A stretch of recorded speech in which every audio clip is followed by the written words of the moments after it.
Bismillahirrahmanirrahim. Assalamu alaykum, hörmətli televizor görüşlər. İstiqlal günlük xəbərlərimizi görüşünlərini qızğın qarşı alırıq. Mən Abdullah Yalğun.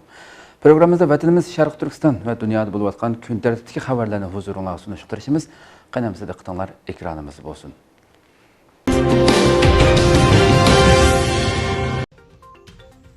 Amerika Xitayni Janubiy dengizning hukmronligi to'g'risida ogohlantirdi. CNN'ning 12 iyuldagi xabarda bildirilishicha, Amerika Tashqi ishlar ministri Antony Blinken 70 yillik o'zaro mudofaa shartnomasiga asosan Amerikaning Filippin qurolli qismlarini Xitoyning Janubiy dengiziga hujum qilishidan qo'g'dash va'dasini qayta ta'kidladi. Blinken yakshanba kuni mustaqil kesim sotining Filippin tarafda turib, Xitoyning suv yo'li ustidagi zamin talabini rad qilib chiqargan qarorining 5 yilligini xotirlash bayonotida bu so'zni qildi. Bu yil Biruni, Malayziya, Tayvan va Vyetnamni talash-tartish qilayotgan Janubiy dengizdagi jiddiylik texmi keskinlashdi. Amerikaning yuqori darajalik diplomati bu vaqtda so'z qilib, Xitoyning Filippinning rayondagi mol-mulklariga qarata elib berilgan har qanday harbiy harakati yuz berganda Amerika Filippinning o'zaro mudofaa kelishimini qo'llansa bo'ladi deganlarini bildirdi. Blinken so'zida biz yana shuni ta'kidlaymizki, Filippin qurolli qismlari ommaviy paraxodlar yoki Janubiy dengizdagi aeroplanlarga qaratilgan qurolli hujum 1951-yildagi Amerika-Filippin o'zaro mudofaa shartnomasining 4-moddasidagi belgilam bo'yicha Amerikaning o'zaro mudofaa va'dasini qo'llandi dedi. Blinken yana Xitoy rejimini Janubiy dengizda xalqaro qonundagi majburiyatini ado qilishga va qudratqullik qilish harakatini to'xtatishga chaqirdi. 2016-yildagi mangulik kesim sotining qarori Xitoyning Manilaning alohida iqtisodiy rayoni EEZdagi orol qurish qatorliq faoliyatlar orqali Filippinning egilik huquqiga daxli taruz qilganligini aniq o'tirg'i qo'ydi. Beijing sotning hukmini rad qilib, Janubiy dengizdagi o'rnini davomli kuchaytirdi va rayon davlatlarining egilik huquqini dafsanda qilib, urush paraxodlarini u yerga avatish orqali rayondagi jiddiylikni kuchaytirib kelmoqda. Amerika dengiz armiyasining 7-floti bayonotida Amerikaning maydonini ta'kidlab, boshqarilgan bomba qo'g'lug'uchi paraxoti USS Benfoldning dushanba kuni Janubiy dengizning g'arbiy shimol qismidagi Parasel oralig'i yaqin joyda harakat elib borganligini bildirdi. Amerika dengiz armiyasining bayonotchisi Leytenant Mark Langford Xitoyning harakatlarining rayon davlatlariga jang e'lon qilganlik ekanligini bildirdi. Xitoy armiyasi qo'mondonlik shtabining bayonotchisi Tian Junli dushanba kuni Amerikaning rayonga kirganligiga qarshi e'lon qilgan bayonotida bu Amerikaning tajovuzchiligi, zo'migarligi va Janubiy dengizni harbiylashtirganligining yana bir po'latdak isboti deb bildirdi. Blinken yakshanba kundagi bayonotida Xitoyga chaqiriq qilib, Xitoy xalqaro jamiyatga cho'ng-kichik barliq davlatlarning huquq manfaatiga hurmat qiladigan qoidalarni asos qilgan dengiz-okean tartibiga sodiq ekanligini bildiradigan aniq qadam olishi kerak deganlarini bildirdi.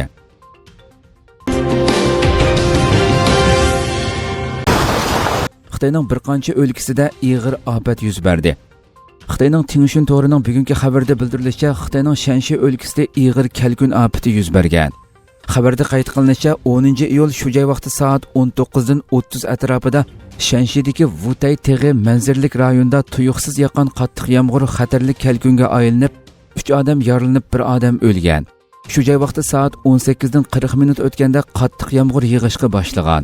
Soat 19dan 30da xatarli kalkunga aylanib, muhim yo'llar to'silib qolgan. Ofat rayoniga Xitoyning o't o'chirish va qutqizish JX tarmoqlari avatilgan. 11-iyul kuni soat 6dan 40 minut o'tganda ofatda o'lganlarning jasadlari topilgan. 11-iyul kuni Wutay teg'i manzir rayoni ma'muriy komiteti jiddiy uqtirish chiqarib, sayohatchilarni xatardan ogohlantirgan. Xitoy xabar manbalarida oshkorlanishicha, kalkun ofati 12-iyul kuni Xitoyning Xubey o'lkasiga kengaygan. Kalkun Xubey o'lkasi Enshi shahar ko'chalarini bosgan bo'lsa-mu, biroq Xitoy qancha odamning o'lganligini oshkorlamagan. Xabarda oshkorlanishicha, bu qitimqi kalkun ofatiga chaqmoq ofati qo'shilib yuz beradiganligi haqida oldin ogohlantirish berilgan.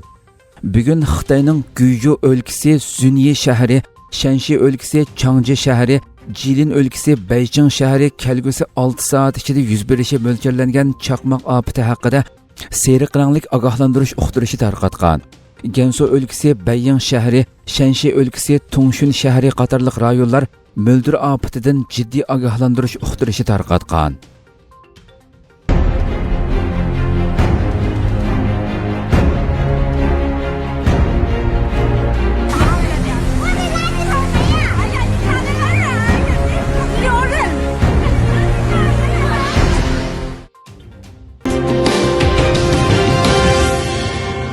musulmon davlatlarining Uyg'ur qirg'inchiligiga sukut qilishining sababi oshkorlandi.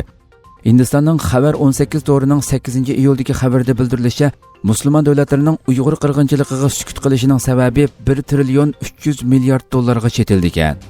Xabarda qayd qilinishicha, yaqinda islom dushmanligini xalqaroda qattiq tanqid qilayotgan Pokiston bosh ministri Imron Xon Xitoyning Sharqi Turkistondagi Uyg'ur musulmonlariga ijro qilayotgan bostirish qilmishlarini ko'rmasga selishi va uni Xitoyning ichki ishi deb qarashi, shundaqla Xitoyning rayondagi ijroatlarini o'rnak qilishga arziydiganligini bildirib, Xitoy Kommunist partiyasini maqtash qilmishlari xalqaroda g'ulg'ula paydo qilgan.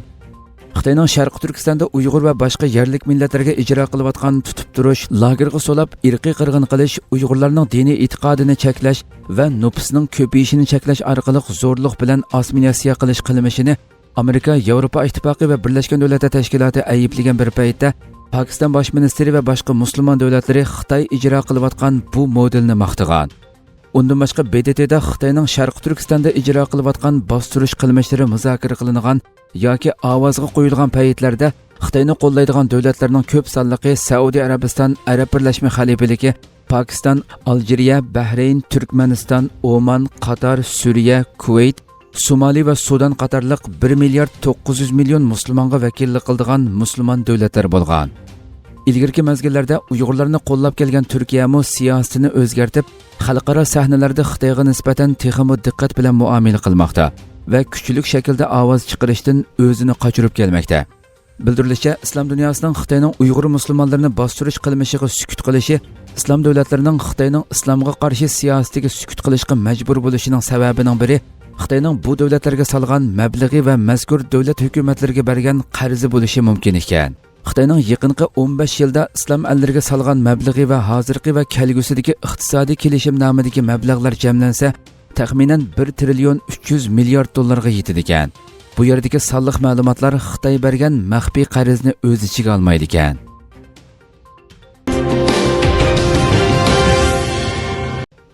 Talibanlar tuyuqsiz Xitoy haqida ifoda bildirdi. Valkochisi gazetasining xabarida bildirilishicha, Xitoy Talibanning Afg'onistondagi ilgirlashidan andisha qilishga boshlagan bir paytda Taliban tuyuqsiz bayonot e'lon qilib, Xitoyning ichki ishlariga aralashmaydiganligini bildirgan. Xabarda qayd qilinishicha, ko'p davlat qismlarining Afg'onistondan chekinib chiqishiga ergashib, Taliban Afg'oniston hukumat armiyasiga ajallik zarb berib, Afg'oniston zaminining 1/3 qismini egallagan. Bu hafta ichida Afg'onistonning sharq-shimolidagi Badaxshon o'lkasini kesib o'tib, Sharqi Turkiston bilan tutishadigan tog'liq chegara rayonini egallagan. Bildirilishicha, Talibanning ilgari Uyg'ur qurolliq guruhlari bilan bo'lgan aloqasini nazarda tutganda, Talibanlarning bu qitimqi jang muvaffaqiyati muqarrar holda Xitoyni qattiq bearam qilgan. Yaqinqi mezgilda Talibanlar Xitoyning andisini tugatishga sal qaramagan bo'lib, Talibanlarning Afg'onistonni kontrol qilishiga Xitoyning qo'shilishini qo'lga keltirishga tirishgan. Bildirilishicha, Talibanning yuqori darajalik amaldori Qatar poytaxti Dohada bayonot e'lon qilib, Talibanning Arakan, Falastin va Sharqi Turkistonni o'z ichiga olgan dunyoning har qanday yeridagi musulmonlarga qilingan zulmga qarshi turadiganligini, Xitoyning va boshqa davlatlarning ichki ishlariga aralashmaydiganligini bildirgan.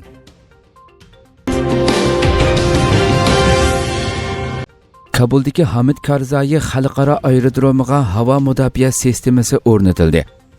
Yaqindan buyon Afg'onistonda yuz bergan zo'ravonlik hujumlarining ko'payishi va Talibanning ilgirlashlarining davomlashishi sababidan poytaxt Kabuldagi Hamid Karzai xalqaro aerodromiga havo mudofaa sistemasi o'rnatildi.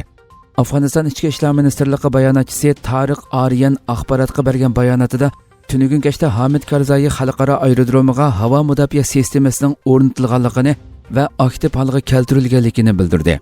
Tariq Aryan bu havo mudofaa sistemasining raketa va qisqa masofalik boshqarilgan bombaning oldini olishda unumli ekanligini tilga olib, bexatarlik qismlarining hayotini qurbon qilish badaliga o'z davlatini qo'g'dashga tayyor ekanligini aytdi. Hamid Karzai xalqaro aerodromi Afg'onistonni boshqa davlatlar bilan tutashtiradigan eng muhim ko'riklarning biri deb qaraldi. Hukumatning davlat ichi va tashqi siyosatida muhim o'ringa ega aerodrom Afg'oniston xalqining jon tomiri deb bilindi. Afg'oniston va Kabuldagi davolg'ish vaziyati sababidan aerodrom Afg'oniston havo armiyasi tarafidan va qarallik holda chet el harbiy organlar tarafidan qo'g'dalmoqda. Afg'onistonning tinchlik musofasi aniqsizligini davomlashtirish bilan birga bexatarlik qismlari bilan Taliban o'rtasida shiddatli to'qinishlar davomlashmoqda. Anadolu agentligining yerlik hukumat mas'ullaridan egilgan uchurlarga asoslanganda Taliban 407 nahiyening 150 dan ko'pragini nahiye merkezlerini o'z ichiga olgan holda olqiniga kirgizib olgan. Taliban bo'lsa o'z kontrolligiga o'tgan nahiye merkezlari sonining 205 dan eshib ketganligini ilgari surmoqda.